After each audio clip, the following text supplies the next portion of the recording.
already use ICX software in our exhibits, and we'll be able to save them a half day in setup time every time they use the exhibit. I'm meeting with them again next week, and I think the CEO will be there. I've got some great ideas for the product demonstration. We've scheduled a presentation of the proposal for next week, and I expect the CEO to attend. I made a strong case that having the CEO sign off on the proposal would help guarantee the project's success. She's going to be at the next meeting. Oh, Margot, just one other thing. Sorry, Howard, I'm late for this meeting. No, real quick. I just want to confirm the message I sent you about the times for the presentation. Oh, I have a conflict with those meeting times, but you can handle it. But I thought you were the big trade show advocate. I have 3 salespeople coming in, you know, sketches, models, diagrams. It's full-scale presentation time. I assumed you'd want to be there. Howard, I said from the very start that it's your project. I trust your decision. I don't need to be there. Yeah, but Margot, I appreciate that your calendar is crowded, but could we discuss this a little further? Okay. Well, let's go over the objectives again. The ones for NetCon? Simple. We want attention. We want to establish Solstice as a major product and ICX as a major player. And that's what you're working on, as I understand it. Absolutely, but what if we fail to meet those objectives? Well, the consequences could be significant. If we miss at NetCon, we lose our best vehicle for visibility. And without NetCon, Solstice may not give us the numbers we've been counting on. And how do you feel about risking something so big on a proposal that you won't see, or a supplier that you won't meet? Oh, all right. I see what you're getting at. And to be perfectly honest with you, you're right. I'll adjust my schedule. Now, can I get to this meeting, please? Thank you. Okay. Nothing is more frustrating than an indifferent customer. The indifferent customer may see no reason to make a change in the status quo. I'm perfectly satisfied with things as they are. May not know of the possibilities for change that exist. There's nothing that can be done about that. Or may not attach sufficient importance to the need for change. Oh, it's no big deal. Your challenge is to help the indifferent customer see his or her circumstances in a different light. You accomplish that through probing. Your probing will help indifferent customers become aware of problems they hadn't seen before. I didn't realize how difficult it is to do it that way. Or see the importance of making improvements they hadn't thought about. That's impressive. I'm starting to see how that could make a big difference. To overcome customer indifference, you acknowledge the customer's point of view and request permission to probe. Then you probe to create the customer's awareness of needs. Once the customer becomes aware of a need that can be satisfied by your product or organization, you can move the sales process forward. Sometimes customers are indifferent because they have good reason to be. They simply don't need what I have to offer. And that's good to know. Frees me up to talk to someone who really does have a need. You know that old question, if a tree falls in the forest and there's no one around, does it make a sound? Well, needs are like that too. If the customer doesn't see it, it doesn't exist. That's why you probe, to help the customer see the need. You help the customer to see why they should change, why they might need something. And the best way to do that is to ask good questions. And then you see it gradually start to dawn on them. Hey, I've got a problem here. I never realized that. It's really great. And just by asking questions. You can ask them about the facts, what happens, how much, how often, things like that. I like to ask about feelings and opinions. How do you feel about that? What would that do to your objectives? How do you think that will affect your overall results?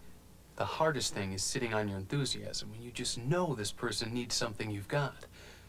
What? You don't have interactive demos in your exhibits? Oh, wow, wait till you see this stuff. It's fantastic. You won't believe what you're missing. By this time, the guy's out the door and halfway down the road.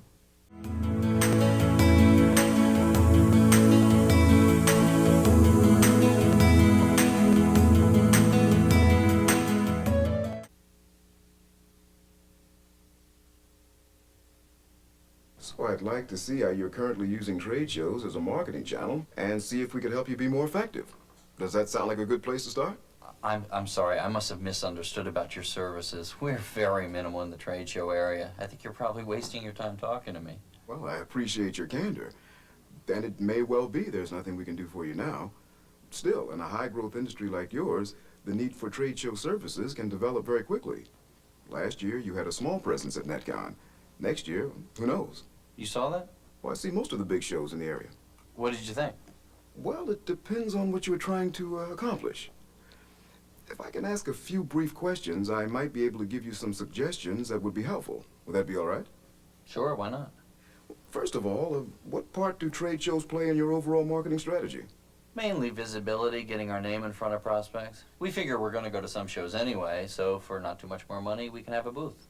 And how has that approach been working out? Oh, I don't know, okay, I guess. We meet with existing customers, talk with potential customers, check up on what's going on in the industry. And in terms of generating sales, how effective has that approach been? It's difficult to say. We've never really paid much attention to tracking sales from these shows in any systematic way. Well, how does that affect your marketing plan? I mean, if you don't have concrete data on your trade show appearances, how do you make decisions year to year on the level of your trade show involvement? Good point. I mean, we pretty much do trade shows the same every year. I mean, we've never had the data that would cause us to make a change. Would it be important to you to have that kind of data? Well, I can see how it would help. Sure. Reliable data is one of the best tools a marketing professional can have. We've developed a lead management package that will let you measure trade show effectiveness by tracking such key indicators as leads generated, field sales follow-up, prospects qualified, and sales converted at 60, 120, and 180-day intervals. Just the kind of information that would enable you to evaluate your trade show appearances and adjust your involvement to meet your goals each year. Now, that makes sense.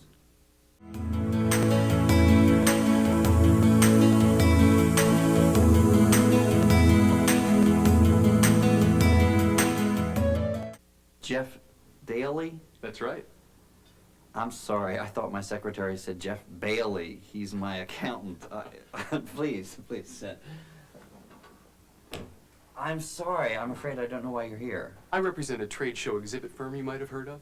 It's called the Trade shows.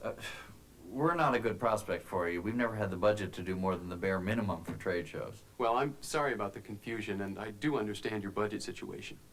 We have a number of customers with restricted budgets who currently do trade shows on a very limited basis, but who nonetheless have an eye to the future.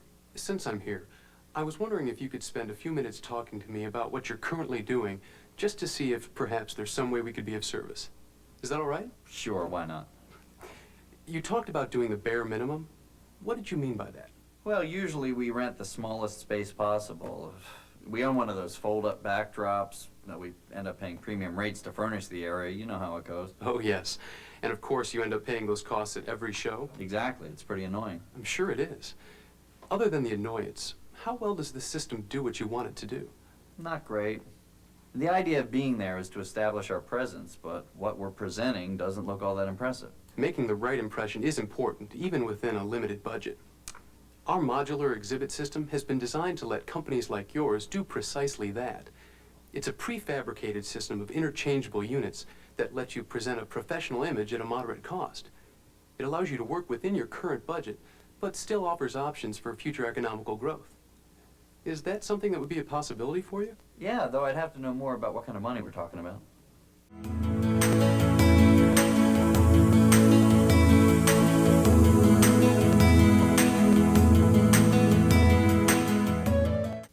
Hi, remember me?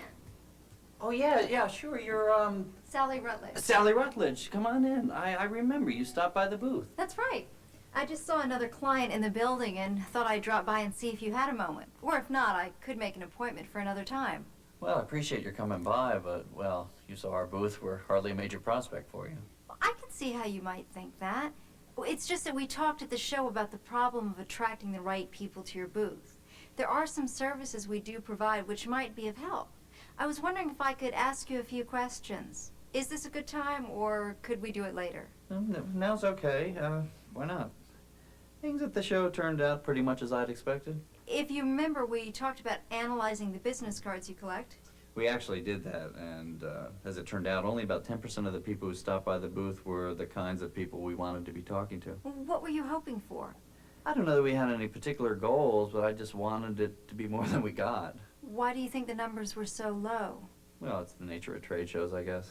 You know, it's sort of like fishing. You throw your line in the water, and you hope you're in the right part of the lake. Well, how do you feel about the hit or miss nature of that, given that you are investing resources at each show? Well, it's pretty frustrating. The numbers aren't great, but there doesn't seem to be anything we can do without pouring money into a bigger booth, and even then I guess that we can't guarantee that the numbers would improve. Howard, would you be interested in looking at some ways to attract more qualified prospects to your booth without any additional investment in the booth itself? Well, I'd be interested, but I thought that you sold design services. Getting the right people to come see you at a trade show is just as important as having a nice-looking exhibit. One of the services we provide is a complete promotion package that features pre-show direct mail and staged events during the show itself. This not only draws more prospects to your booth, but brings you better qualified prospects, and all without any additional investment in the booth itself. What do you think of that? That's a new approach.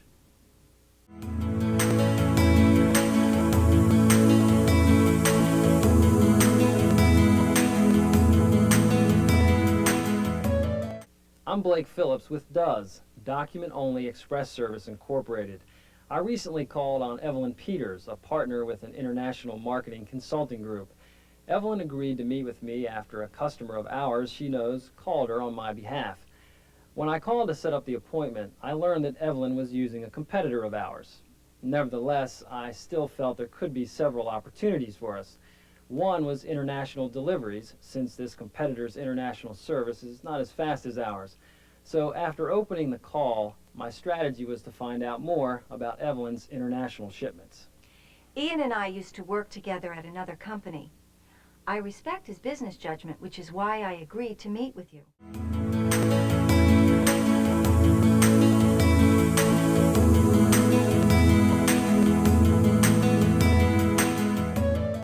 Well, I appreciate your time, Evelyn, and as I mentioned on the phone, what I'd like to do today is discuss your current overnight express usage and the service you're receiving. That will help us see if you have any delivery requirements that DOES might be able to help you with. Would that be all right? Blake, I've got to tell you up front that I'm meeting with you mainly in deference to Ian. We have an express service and are more than pleased with their performance. I just don't think we need another supplier.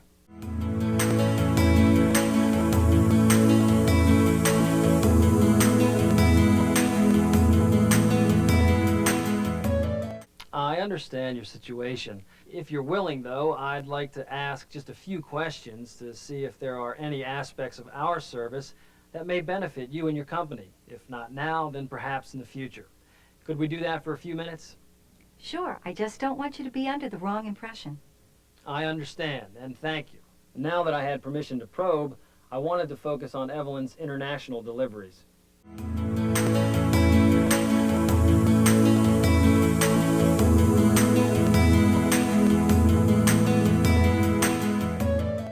Now, Evelyn, many of our customers are doing more international shipping than ever before.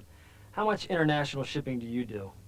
We have a substantial international customer base, and we do a lot of express shipping to them. But as I said, we have a supplier who's doing a good job. I see. I already knew that most other delivery services take up to 3 days to get an international packet delivered.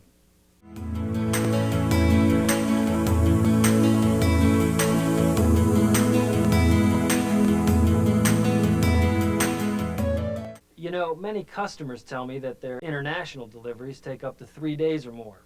What's been your experience along those lines? 2 to 3 days sounds about right. How does that length of time work for you or the customers you ship to? Our customers know it takes that long to clear customs. We haven't had any complaints. While Evelyn didn't mention any problems with her customers, I still wanted to know what she thought about the length of time it took to get documents to her customers.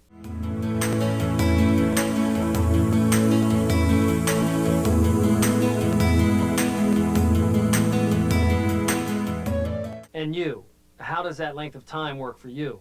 What do you mean? Have you ever considered what would happen if you were able to get your documents to your customers faster? What impact would that have on your business? Well, possibly when we're competing for a major piece of business, faster delivery might help.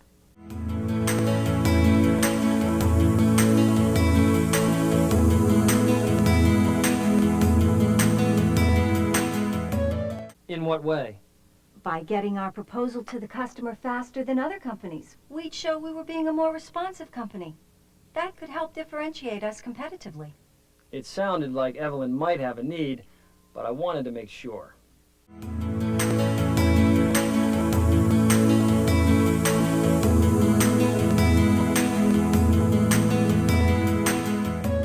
So in those situations, Evelyn, it sounds as though it would be helpful to get your documents to your customers faster than 3 days. Sure, if that's possible. As I say, responsiveness can make a difference.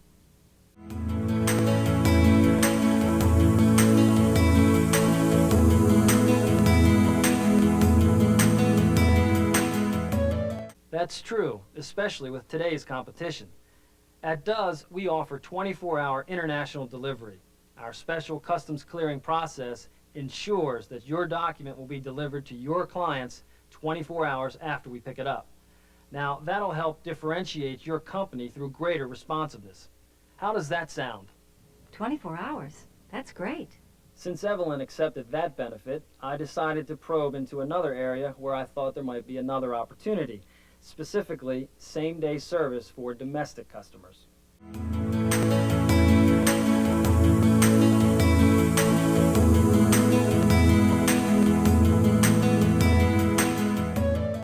Since we're talking about responsiveness, let me ask you this about your domestic customers.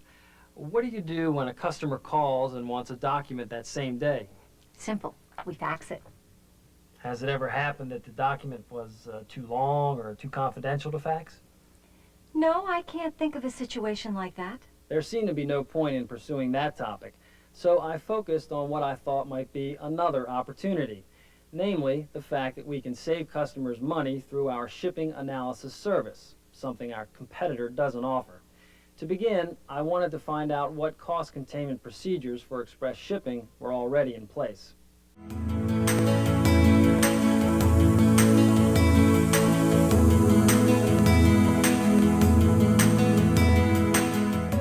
Well, then, let me ask you about another issue. How do you determine if your express shipments are being handled as cost-effectively as possible? For example, have you ever analyzed the amount of shipping you do to certain companies or locations? No, but what would be the purpose of this analysis? It can point out inefficiencies. For example, suppose several people here often send separate documents to the same company on the same day. A shipping analysis could uncover that kind of information. Interesting. As far as I know, that's something our current supplier doesn't offer. I wondered how Evelyn felt this kind of service might help.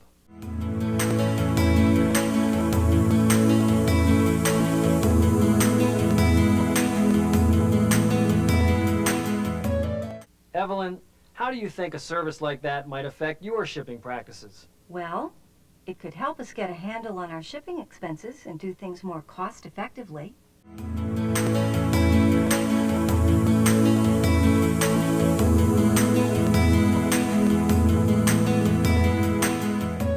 Is that something you'd like to pursue? Yes. We really should have a better idea of where we're shipping to and how much and so forth.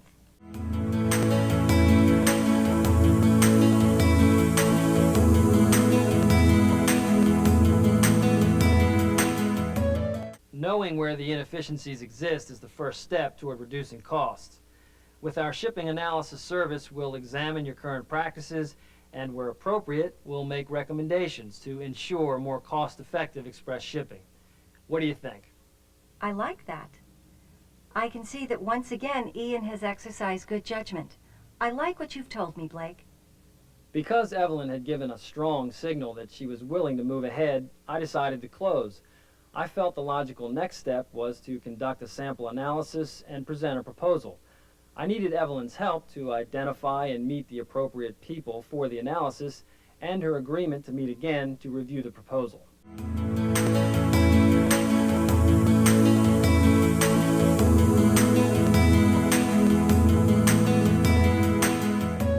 Evelyn, why don't I recap what we've covered? Our 24-hour International Express service can provide a competitive advantage for your company, and our shipping analysis service can help ensure cost-effective practices with your express deliveries. As a next step, I recommend an analysis of your shipping in a single geographic area. Now, I'll need your help in identifying and meeting the appropriate shipping personnel. Then, I'll put the results into a proposal for your review.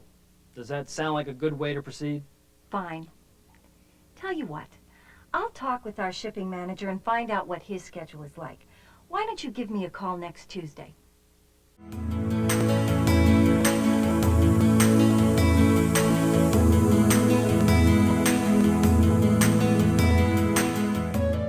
Let's make sure all our objectives are met.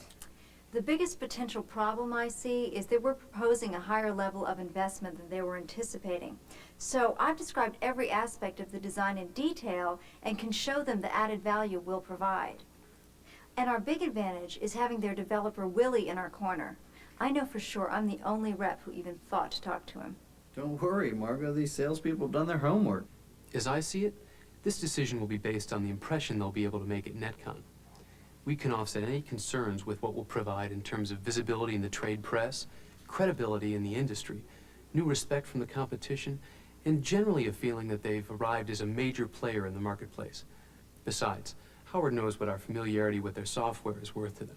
I'm not worried. I just want to make sure that they understand our challenges. I've been careful to identify precisely what they want to accomplish.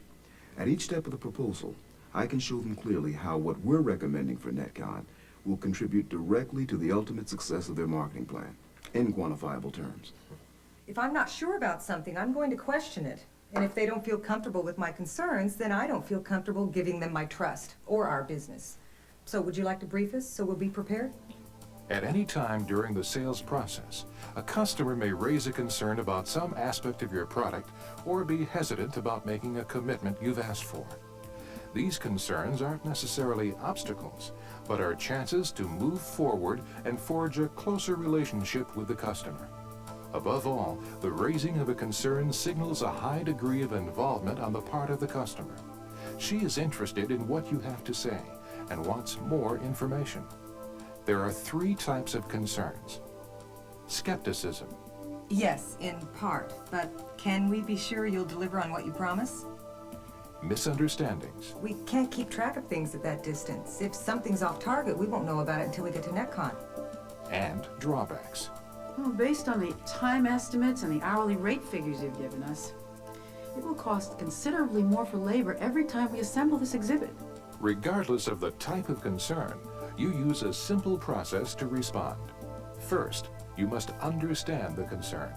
Sometimes it won't be clear. I don't know. I'm just not confident that it'll work. Probe to get the information you need. It's also useful to acknowledge the customer's point of view. Let him know it's all right to feel the way he does.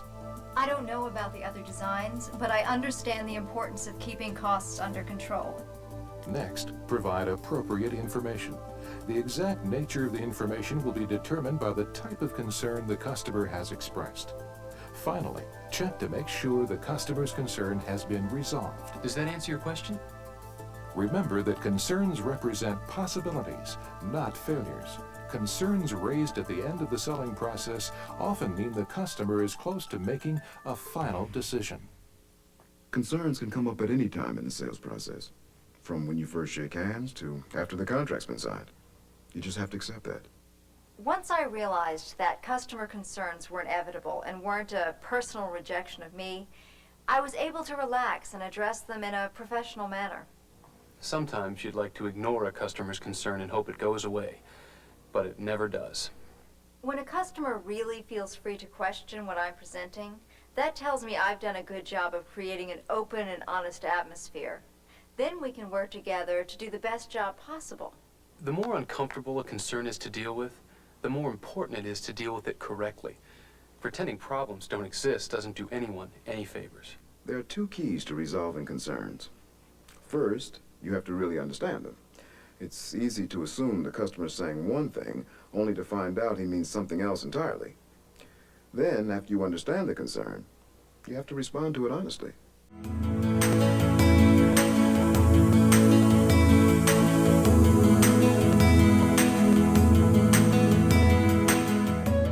So, just to sum up, our lead management package will provide ICX with guaranteed quality control, a follow-up time of less than... Excuse me. This seems like the same mistake we made before, only on a larger scale. How so? Well, what's the point of getting more leads if we can't follow up on them? That's not really a problem, right? Well, if I'm understanding correctly, you're concerned that once the leads are generated, there might not be anyone at ICX to follow up. So the value of having the leads will be lost. Is that it? Right, exactly. We tried to put a system in place once before, but no one was really accountable, and leads got misplaced or forgotten. So, having a reliable way to manage the follow-up is critical to you. Right. Now, I'm sure you can get a lot of leads for us, but if they're not handled efficiently, they won't do us much good. You're right. Old or stale leads aren't worth very much, and a lot of companies don't realize the effort involved in efficient follow-up. Fortunately, because of our years in the trade show industry, we've learned what works in this situation.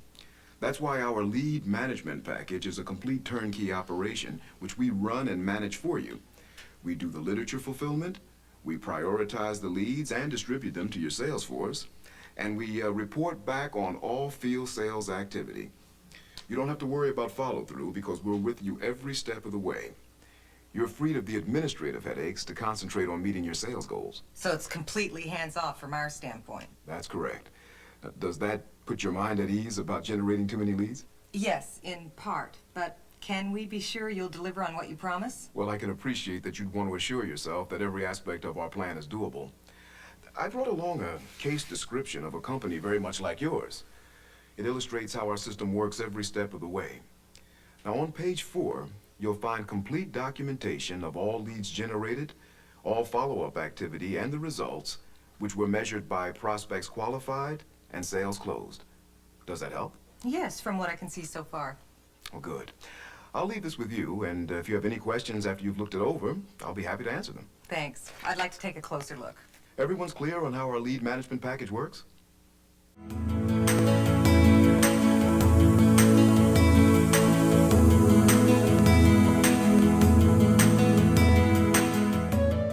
Thanks to our patented fastening system, this entire exhibit can be constructed in just 6 hours by 3 people.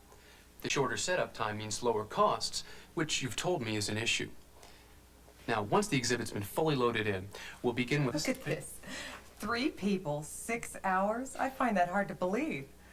What in particular do you find so hard to believe? Well, we've worked with outside crews before, and I can tell you, we've never seen an exhibit on this scale happen that quickly. Well, if you've never seen it before, it can seem incredible that it's put together that fast. Let me show you some other projects we've done using this system.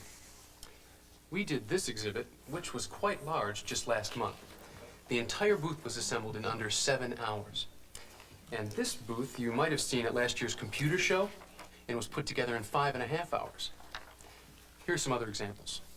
If you like, I also have a video which shows exactly how we load in and assemble our exhibits. I've got a copy in my office. It's very convincing. Oh, no, that's okay.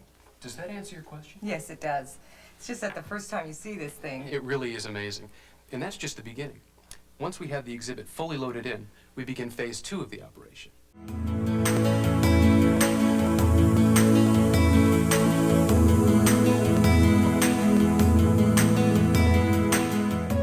We'll have final plans available for your approval by the 5th of next month. Once we get sign-up... Where would this be built? We have a number of design facilities, but we'll be using the one in Dalton. That's the closest. That's 300 miles away. Does that present a problem? Yes, it does. We can't keep track of things at that distance. If something's off target, we won't know about it until we get to NetCon. Oh, you'll be fully informed. You'll be on the distribution list for regular status reports, and I'll be glad to forward other correspondence to you, if that'll help. You know, I can even talk to the designers to make sure you get photographs of the project as it goes along. I'll have them sent directly to you, okay? Well, I suppose so.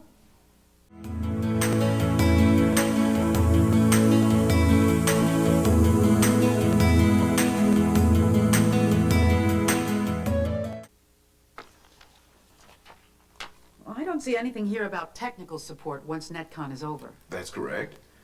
Does that pose a problem?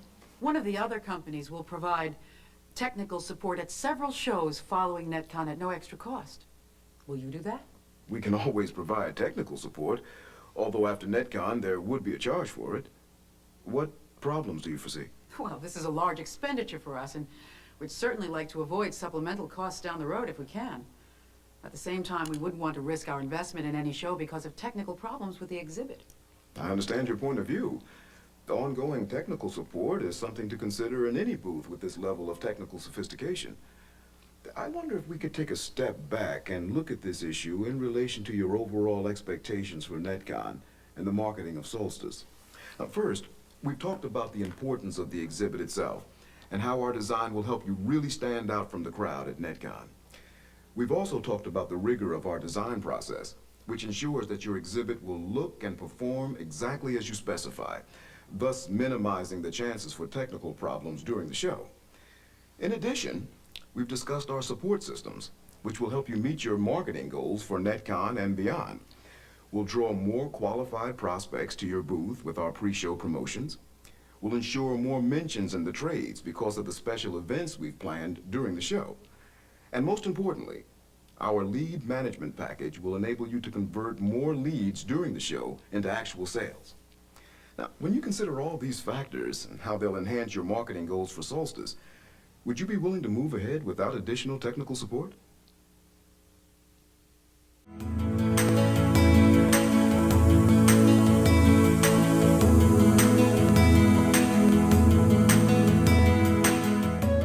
Can you have this done by the 30th?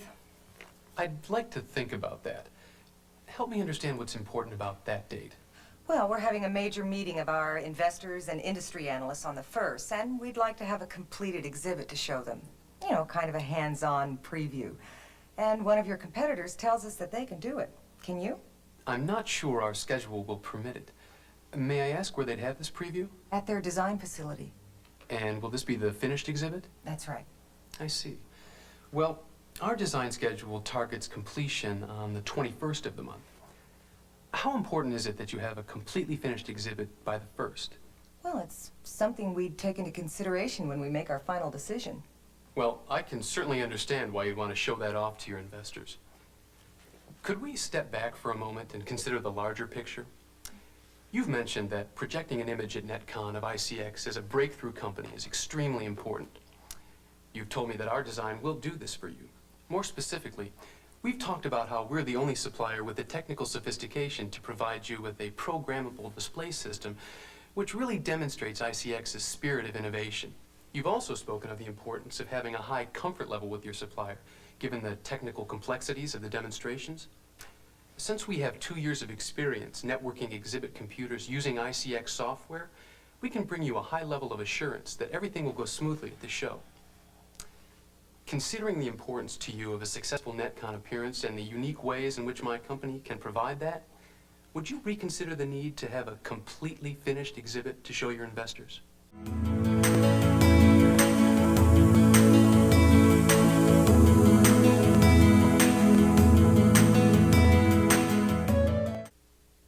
Well, based on the time estimates and the hourly rate figures you've given us, it will cost considerably more for labor every time we assemble this exhibit, especially in a unionized facility. Does the assembly time seem out of line, given the nature of the design? Well, no, but it still costs more. Have you been able to determine exactly how much more? Roughly 6 to 7% for some shows. And how many shows would be involved? 2 or 3 a year. I see. And are there any other specific reasons why this differential is of concern? Only the cost containment's always a priority. And at this point now, growth, it really is crucial to our survival. I don't know about the other designs, but I understand the importance of keeping costs under control.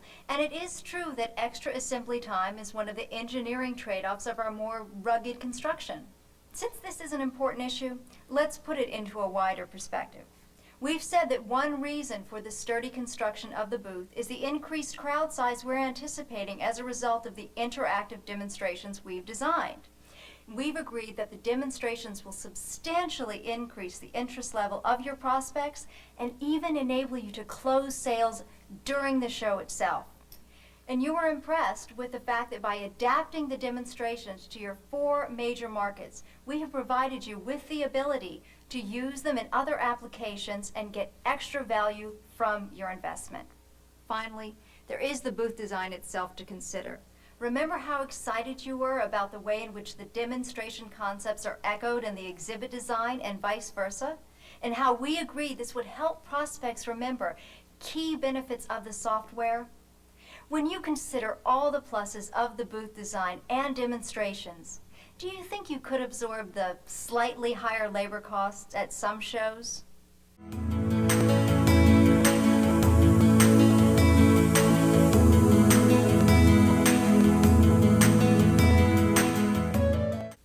Hi, I'm Colleen Haggerty. My company makes cardiac care equipment and devices. We're a fast-growing company, thanks to products like our Pacemaster 2000 pacemaker. I recently made a second sales call on Dr. James Lee, a partner in a cardiology group. During our first meeting, Dr. Lee expressed interest in the small size of our pacemaker and how it offered maximum patient comfort. Before we could move on to another topic, he was called to the hospital on an emergency.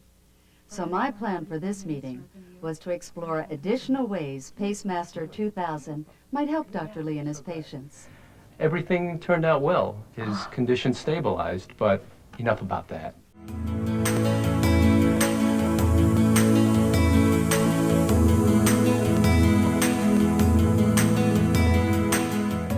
Dr. Lee, why don't we pick up where we left off before by talking a little more about your patients and procedures. This will let us see if, in addition to the increased comfort we discussed last time, there are other ways Pacemaster 2000 might help. How does that sound? Well, actually, since our meeting, I've discussed this with my partners, and I just don't think that the pacemaster is going to work out. We're really pleased with the pacemaker we're using, so I'm sorry if I've caused any inconvenience, but I would hate to waste a lot of time for either of us. He sounded indifferent as a result of his conversation with his partners. I wanted to find out more about that, but first I wanted to get his permission to continue.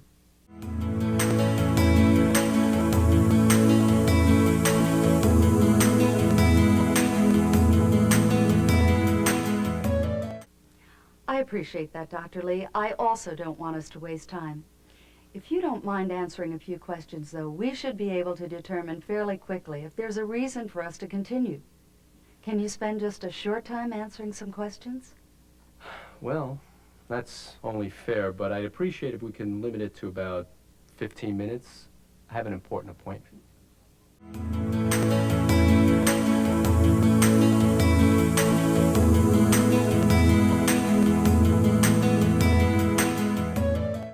I'll make sure we finish in less than 15. The obvious place to start is to ask why you and your partners don't think the Pacemaster 2000 will work out. Well, one of the surgeons at the hospital said that your product has a short battery life and requires a lot of reimplants. We don't want to take the chance of putting out patients through frequent reimplantations. Dr. Lee had received some incorrect information. I wanted to set the record straight, but first, I wanted to be sure we both understood what he needed.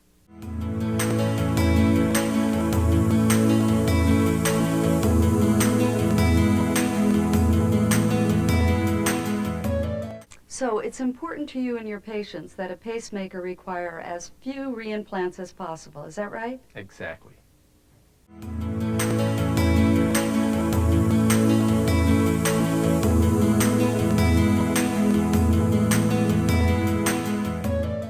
It's understandable that you'd want to minimize the need for repeat procedures. Pacemaster 2000 actually reduces the frequency of reimplants through its rechargeable battery. The recharging is accomplished by placing a simple device on the patient's chest. This device is now available at 2 cardiology clinics here in town. The patient simply sits in a chair. The device is placed over the pacemaster, and 2 hours later, the pacemaker is recharged, all without surgery. This extends the battery life by 2 to 3 times, significantly reducing the frequency of reimplants. Does that answer your concern about reimplantations? Well, sort of.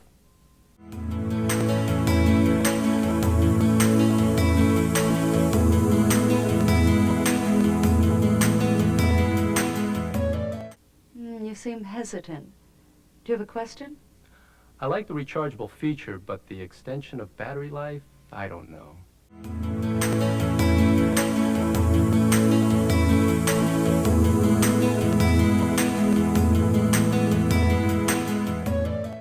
I can see how it might seem unusually long. Here are the results of studies conducted on the Pacemaster 2000 that back up the battery extension time. Would you like to take a look? These are impressive results. Do they address your concern about the frequency of reimplants? Yes, this would be good news for our patients. Excellent.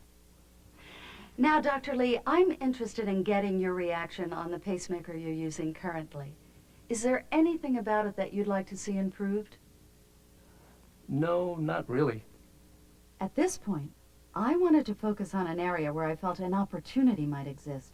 I knew that the leads on the pacemaker he was using had a reputation for being difficult to manipulate, thereby slowing down and lengthening the implantation procedure. Shortening the procedure was something Pacemaster's design could accomplish.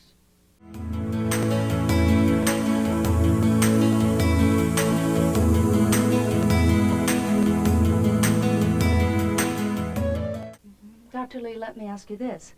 How long does it currently take you to perform a single implantation procedure? On average, I'd say too long. Why do you say that? Well, I find the leads on the pacemaker we use are somewhat outdated.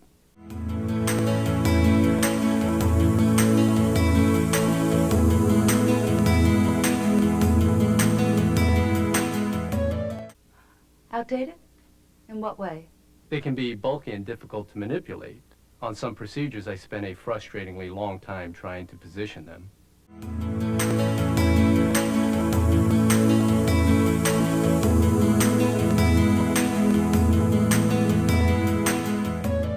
What effect does that have on either your patients or your practice? Well, if the leads weren't so difficult, I might save enough time so I could perform more procedures for patients who are waiting for their pacemakers.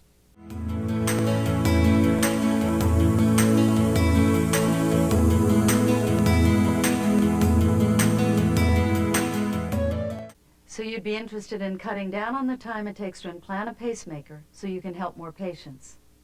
Yes.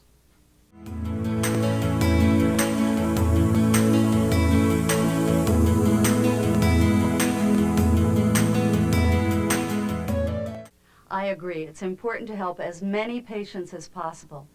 Pacemaster 2000's design has leads that surgeons tell us are easier to manipulate than most other leads.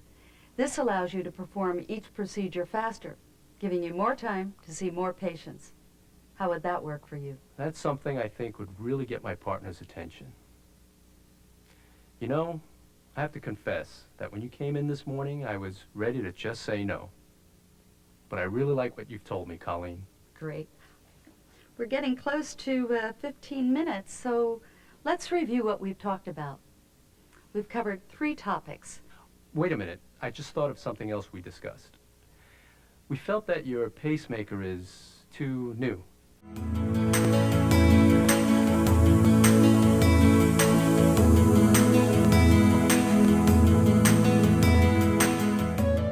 What exactly do you mean by too new?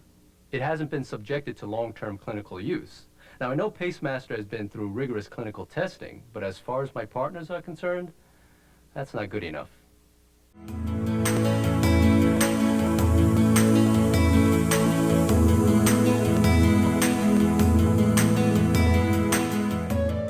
Why do they feel that way?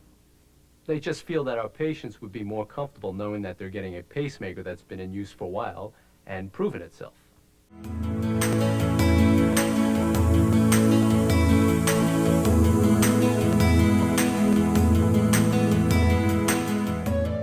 I can understand your partner's hesitancy.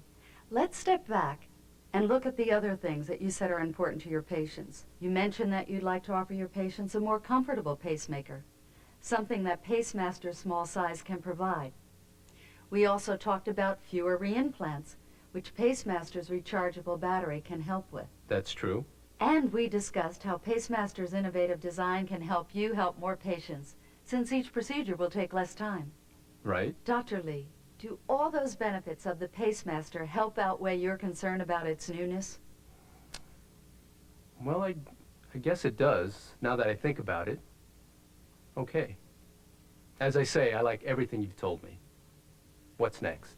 I think the next best step would be to observe an actual implantation. Perhaps we should pick a day when you're at the hospital making your rounds. What day would be best for you? Talk to Kathy out front. She handles my schedule. I'm sorry, but I have to run. Thanks for everything. Thank you, Dr. Lee.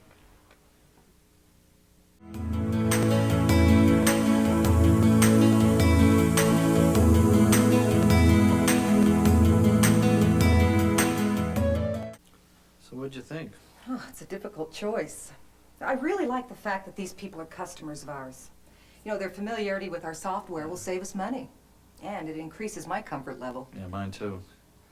So what about this one? Excellent job of trying to focus in on what we're trying to accomplish. Yeah, he really understood the marketing plan too. He got me very excited about what trade shows can do for us. But can they deliver? My sense is yes, based on Michael, but I got some references I can check out.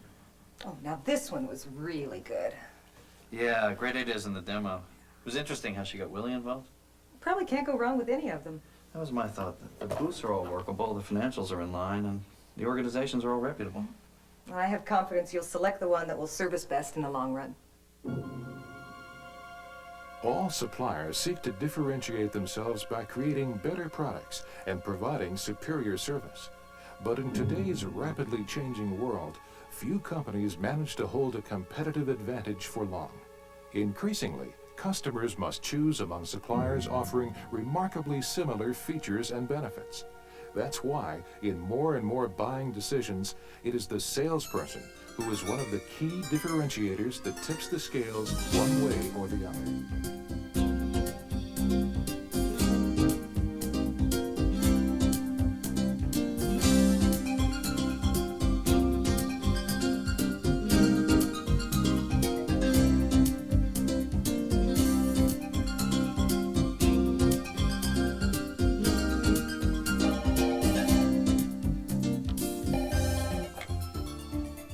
Jeff Daly.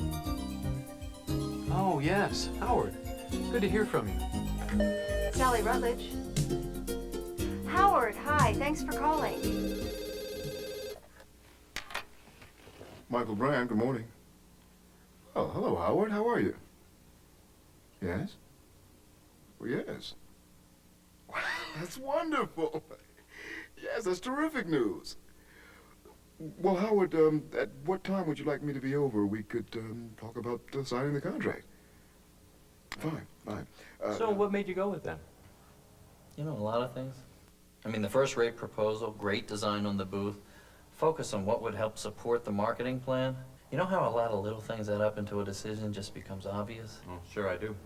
You'd get a sense of the kind of technical capabilities we have and the way we develop marketing partnerships with our clients. At the end of 40 minutes or so, you'd be in a position to decide how to move forward, if moving forward seems to make sense. I'd like to take a look at your marketing plan in detail, but for now, could you give me your perspective on the idea or image you feel is most important? Our project managers have a background in marketing, and our designers are also experienced in realizing marketing goals. They'll be working from your ads and the marketing plan, so you can be sure that the concepts for the booth will build on and enhance your key marketing themes. And we identified 3 major areas where my company can contribute directly to the success of ICX's appearance at this year's NetCon. And third, the follow-up reports we provide will allow you to evaluate your return on investment. If I can ask a few brief questions, I might be able to give you some suggestions that would be helpful. Well, I can appreciate that you'd want to assure yourself that every aspect of our plan is doable. You'll find complete documentation of all leads generated, all follow-up activity, and the results, which were measured by prospects qualified and sales closed. And Michael's presentation was spectacular. Somehow I just got the feeling he was really committed to helping us make this a success. There are no shortcuts to sales success. All of the professional selling skills are important. Each one must be mastered and used consistently, naturally, in every interaction with every customer. It is the cumulative effect of these skills that sends your customers the powerful message that you are committed to helping them succeed. We can have the 21st. Howard, Michael, great to see you. how'd it go today? You know, I've been here 14 hours. I still feel energized. A good show will do that for you. Want to grab a cup of coffee? Yeah. Did your people get today's leads? The literature's already gone out. Already? Yep.